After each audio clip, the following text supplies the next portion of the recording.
Ready for a journey through time. Today's deep dive takes us into, the heart of Buddhist philosophy. Yeah. We're looking at the DhammaPada. Right.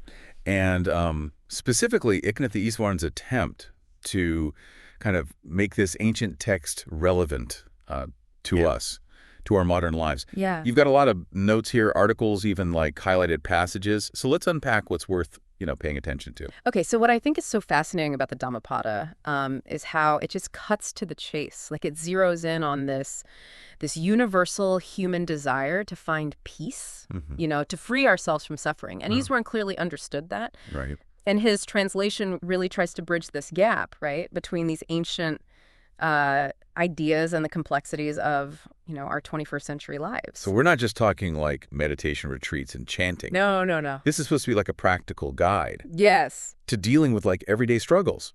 Exactly, yeah. I mean, the Dhammapada, especially as Eastwarren frames it, it offers these really interesting insights into like managing anger, finding purpose in your work, even navigating, the ever-present temptation of technology. It's like a user manual almost.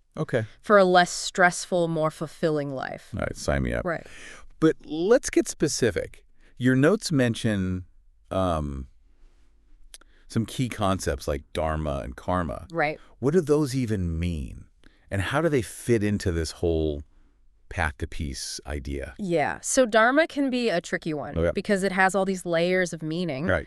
But essentially it's about living in alignment with, the universe's natural order, which includes acting ethically and fulfilling your unique purpose. So it's not just about like following a set of rules. It's about something more. Yeah, think of it like this. Like imagine a world where everyone strives to live ethically, not out of fear of punishment, but because it's in their nature to do so. Right. That's dharma in action. Yeah. So less about rigid rules and more about cultivating a sense of like inner morality. Exactly. Yeah. Exactly. Now, karma, which is often, I think, misunderstood as this kind of like cosmic punishment reward system, is really about cause and effect. Okay. The Dhammapada, especially in Eastwarren's take, emphasizes personal responsibility. Every action, every thought, it creates these ripples that affect us and the world around us. Interesting. So no more blaming Mercury retrograde for everything that goes wrong. Well, maybe sometimes. Right.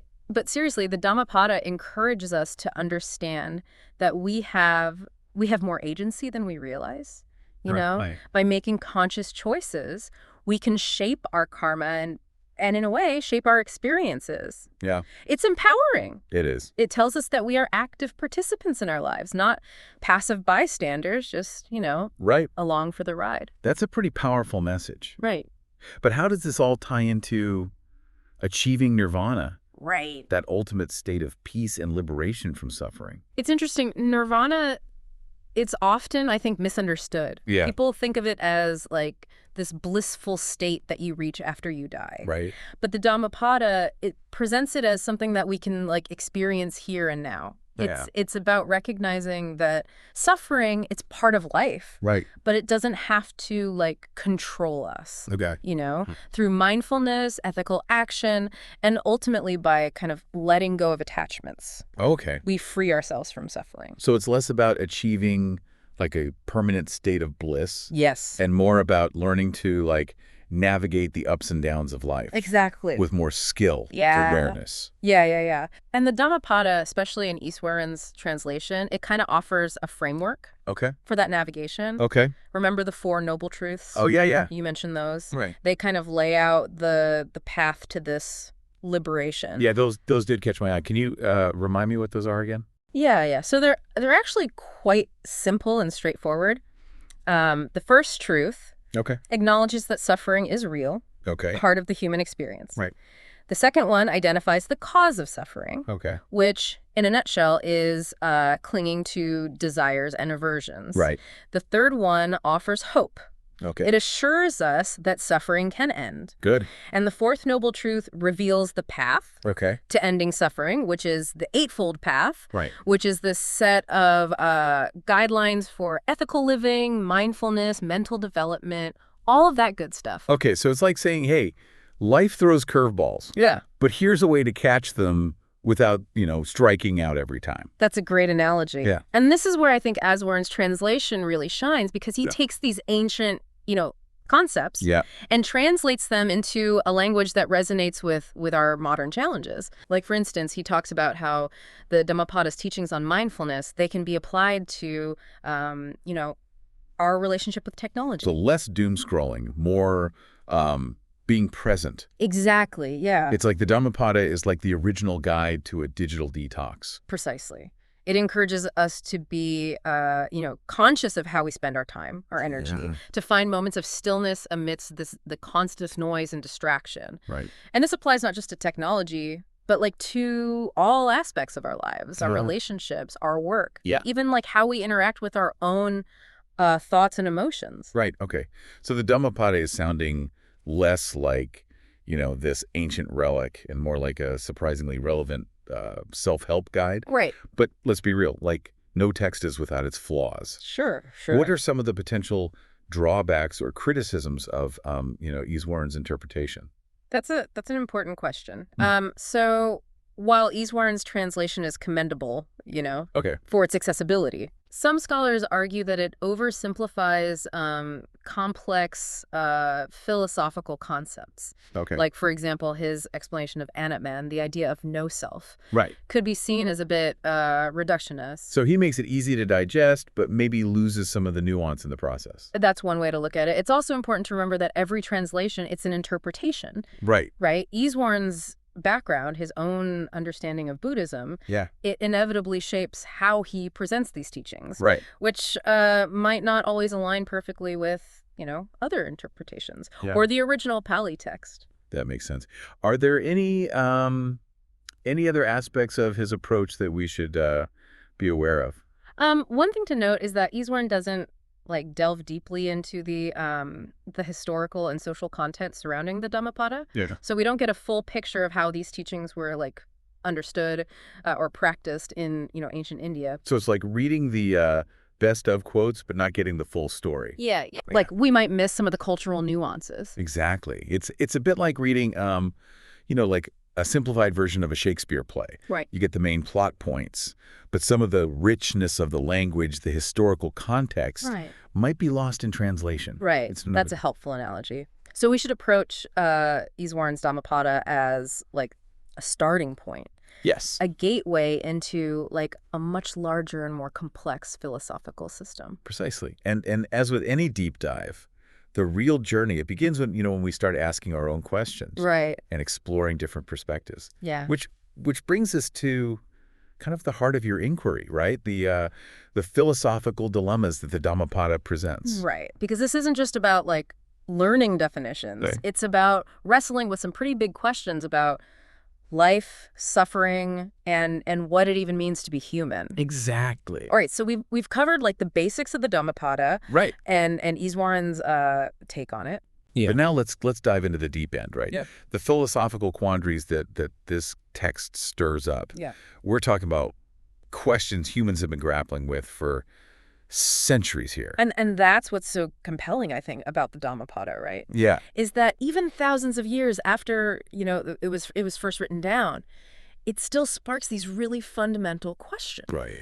About who we are, how we should live, what it all means. Right. So where do we even begin? My notes have a bunch of scribbled question marks next to this concept of anatman. Right. The idea of no self. Yeah. If there's no permanent unchanging self, like Iswaran's suggesting, what does that even mean for how we live our lives? That's the million-dollar question, right? And the Dhammapada doesn't give us this nice, neat answer. Right. But one way to think about it is this. If we're not clinging to this fixed sense of self, right, we might become less attached to things always going our way. Right. We might find it easier to navigate, challenges with more flexibility, right, with less ego-driven suffering. So it's saying that by kind of letting go of this idea of a rigid me. Yeah. We actually open ourselves up to a more kind of expansive way of being in the world. Exactly. Now, this whole idea of no self, it also has big implications for ethics. Right. You highlighted this in your notes. Right. If if there is no fixed me making choices, then how do we even talk about personal responsibility? Like, who's driving the ethical bus if there's no driver? Right, exactly. That's a mind bender. Yeah. But here's how the Dhammapada seems to kind of address it. Okay.